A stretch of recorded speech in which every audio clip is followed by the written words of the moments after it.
This time we're going to discuss another conditional statement which is called the switch statement. Now take a look at the syntax. So it starts with the keyword switch and then some spaces. After that is the ordinal type, which is enclosed in parentheses. And after that is the open curly brace, which marks the beginning of the switch block, and the close curly, which marks the end of the switch block. Now, when you use the switch statement, it is important to understand that this part here should be an ordinal type. It could be a variable or any expression whose type is an ordinal type. Now, what is an ordinal type? Recall that there are 5 atomic data types in C. And what are these 5 atomic data types? First is the character, which is 8 bits in memory location, or that is equivalent to 1 byte. The second is type int, which is times 2 of character, that is 16 bits or equivalent to 2 bytes. And the third is float, which is a real number whose memory allocation is 32 bits, or that is equivalent to 4 bytes. And the fourth is called double type, which is equivalent to 64 bits with a memory allocation of 64 bits or equivalent to 8 bytes. And of course, the fifth one is void, which is valueless. Okay, so it has no memory allocation. Now, which of these 4 types is an ordinal type? So what is an ordinal type, by the way? An ordinal type is a type whose values may be listed. Okay, so which means it is finite set of values which can be listed or enumerated. Okay, you can list or you can enumerate all of its values. If we take this character type, say we have here a range from letter B to letter H, can you list all the values in this range from letter B to letter H?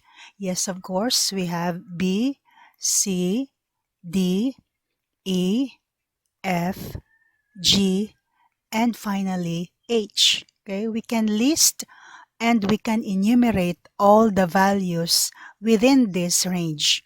Okay, that is for character type. How about for integer?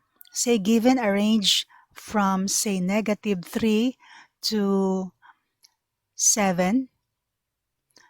Okay, this is type integer. Can you list or enumerate all the values in this range? Yes, of course we can. From -3, we have -2, -1, 0, 1, 2, 3, 4, 5, 6, 7. Okay? How about for float and double? Float and double are real numbers. Okay, numbers with decimal places. Say for example, for float or double type, real numbers, can you list all the values within this range? Say for example, 2.0 to 3.0. Can you list all of that? Can you list all the real numbers? You cannot, right? Because when we say real numbers, these are numbers with decimal places. So there are infinitely many, like for example, 2.0, 2.001. The decimal places can be more than one, okay? It could be 1 decimal place or 3 decimal places. Say for example, we consider 2 decimal places. So we have 1, 2.02, 2.03, 2.04, and then we could still have also in between this 2.031, and then 2.0312, and then in between this you could have 2.0311. Okay, so take note that for real numbers such as float or double type, like for example this one, the values are infinitely many. Okay, even if the range is bounded, like the lower limit is 2 and the upper limit is 3. Okay, this is the lower limit, the minimum value, and the maximum value in the range. In between this range, 2.0 and 3.0, there are infinitely many real numbers or real number values. So we cannot list or enumerate all the real numbers or all the real number values within even this very short range, 2.0 and 3.0. If that's integer, say for example 1 and 3, of course we can list it 1, 2, and 3. There are 3 integers in this range. But if it is real number 1.0 and 3.0, there are infinitely many real numbers in this range. Okay, so again, there are infinitely many real numbers within this range. And so, we consider float and double to be not an ordinal type. So, ordinal types are only character and integers. So, again, ordinal types are only character type and integer type because these are the types whose values may be listed or enumerated. While float and double, these are real numbers, these are not ordinal types. So when you use the switch statement, this expression here or variable here must be type character only or type integer. Okay, so again, take note, this part here must be type character or integer only.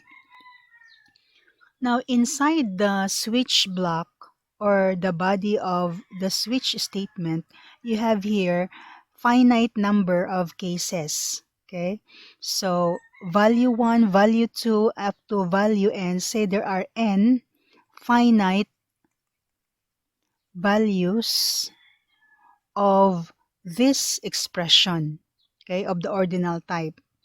So you are like enumerating each of the possible value of the ordinal type variable or expression. If this variable, ordinal type variable or expression is equal to that value 1, then this set of statements here and including the break will be executed. Okay, if this variable or expression here is equal to value 2, then these statements are executed, and then you break the switch statement. Okay, so of this n finite number of values, only one of this is true, right? Because this ordinal type expression or variable can have only one value at a time. So if it is value 1, if this is equal to value 1, then it is this block that will be executed and all the rest are not. But if ordinal type is equal to value 2, then it is this statement that will be executed and all the rest are not. Okay, so the execution flow of the switch statement is similar to that of the if-else if statement or the ladderized if-else or the multi-way. But the only difference is that this one here, the expression must be type character and integer. You cannot use a switch statement for expressions that are type float or double.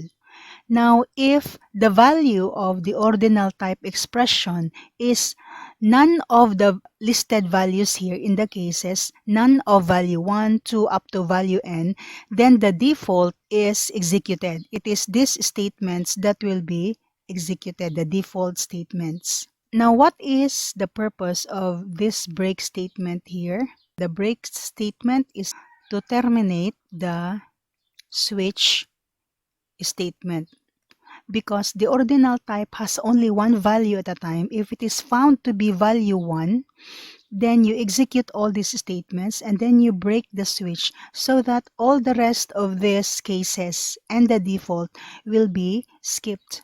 Once break is executed, execution goes out of the switch statement to execute the rest of the other statements after the switch statement. Let's say we have here a program with a file name switch.c, and in this program we have one variable color, and it is integer type, and this is a color picker program. So first we display this on the screen to tell the user what this program is about, and then we instruct the user to select the user's favorite color from the 3 colors below, which are number 1 is red, number 2 is green, and number 3 is blue. There are only 3 available colors. And then we prompt the user to input his or her favorite color. And this will indicate to the user that the input should be 1, 2, or 3. Okay, because we say here that red is number 1, green is number 2, and blue is number 3. And then we use scanf to get the user's input via the keyboard. And again, take note that because color is declared as type integer, we use the conversion specification %d, because %d is the conversion specification for integer type. And we prefix the variable color with ampersand symbol to mean that whatever is the user input, it will be stored in the memory address of variable color in the RAM. Okay, so again, remember that, okay, let me put here a one-line comment. Ampersand means memory address. Okay, so that is read as memory address of variable color. So if the user inputs 2, then the value 2 will be stored in the memory location allocated for variable color. And so the value of color is 2. And then here, after the input, we use a switch statement to determine the user's input color, whether it is red. Okay, if the user inputs here 1, if the value of color is 1, then we display this, okay, or we execute this part. Now, this part here, the case 1 block, could contain several statements, but in our example, we only have one, the printf, and then the second is the break statement to terminate the switch statements so that the other cases, case 2, case 3, and the default will be skipped, okay? Because at any moment, color has only one value. And so when that value is found, then execution has to get out of the switch statement. Without the break statement, if we are going to remove the break statements here, what will happen is that if the user inputs 1 here for color, and so this is true, that the value of color is 1, and so this will be executed, and if there is no break statement, what will happen is that the computer will check if the value of color is 2. Since it is false because it is 1, then this is not executed. But then it continues to check all the cases below, and it is a waste of time or a waste of running time, because once it is 1, it can never be 2 or 3, or it cannot be the default, okay? Because again, the color variable has only one value at a time. So if it is found to be 1, then you have to break the statement so that you avoid the unnecessary running time of checking if it is case 2, if it is case 3, or other cases if there are many other cases or if it is the default. Okay. So only one of these cases or the default is executed. If the user inputs 4, for example, for the value of color, then this is not executed, not executed, not executed, and this is the one which will be executed, the default. The default is equivalent to saying otherwise. So if the value of color is none of the above cases, the default block will be executed. Then after the switch statement, we execute this one. Okay, so let's try to compile and execute this program. Okay, so it is successful, no warnings and no errors. And we have generated the exe, the machine code. And then we can now run this, click this one. Okay, so that is the output. The first printf, the second, and all of this. Now the blinking cursor is our scanf in action, waiting for user input. So say if we input 1 for red and press enter, so what is executed in the case, among the cases, it is the case 1, okay?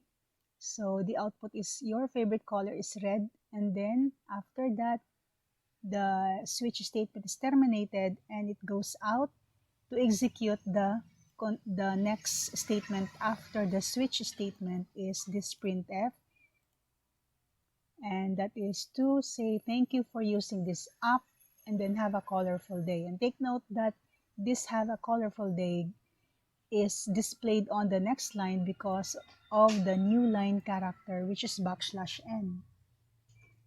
And take note also here, we have two new line characters.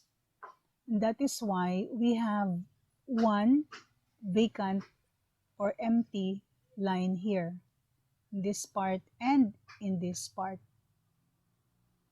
Say if we run this again, say we input 2, and it says your favorite color is green, okay? So case 2 is executed. And then it goes out of the switch statement. Say we run this again and input 3. So the output is your favorite color is blue. So it is case 3 that is executed. And say for example, we run this again and this time we input 5, which is not an available color. So the output is invalid color. So it's not case 1, not case 2, not case 3, but it is the default block which is executed. Okay, so it says invalid color. Please choose only from the 3 colors above. And then since we have a break statement, execution gets out of the switch statement to execute this one. Thank you for using this app. Have a colorful day. What if we're going to change the data type of color, variable color, into character? So this would be %C, right? Because color is now type character. And is this possible? Can we use color here in the switch statement now that the variable color is type character? The answer is yes, because as I have mentioned a while ago, the expression here must be type character or integer only. It cannot be float or double. So now that color is character, it's still possible to use color here as the expression because it is type character. It is an ordinal type. But in this case, you have to use in here, the values here must be character values also. So it will be character 1, character 2, and character 3 because the value of color is character value. So it will be character 1, character 2, character 3. Remember, a character value is enclosed in single quotes. Or you could also change this one to, for example, this is instead of 1, you say A, and instead of 2, you use B, and instead of 3, it's letter C. So the choices now are A, B, C instead of 1, 2, 3. And so this would be, for red, it would be A, and for green, it would be B, and for blue, it would be letter C. And in your prompt here, it should be changed also to A to C. So this will tell the user that the expected input is a letter A, B, or C. So from A to C. So let's try to run this one. Save it first. Compile. You need to recompile it because you revised the program or the code. And since there are no errors, we run the program. Okay, so look at the available colors. The choices now are A, B, C instead of 1, 2, 3. And the prompt here is also A to C. Say if we input C, it would say your favorite color is blue. Okay, then say we run it again. We input A, your favorite color is red. And if we run it again, input B, it is green.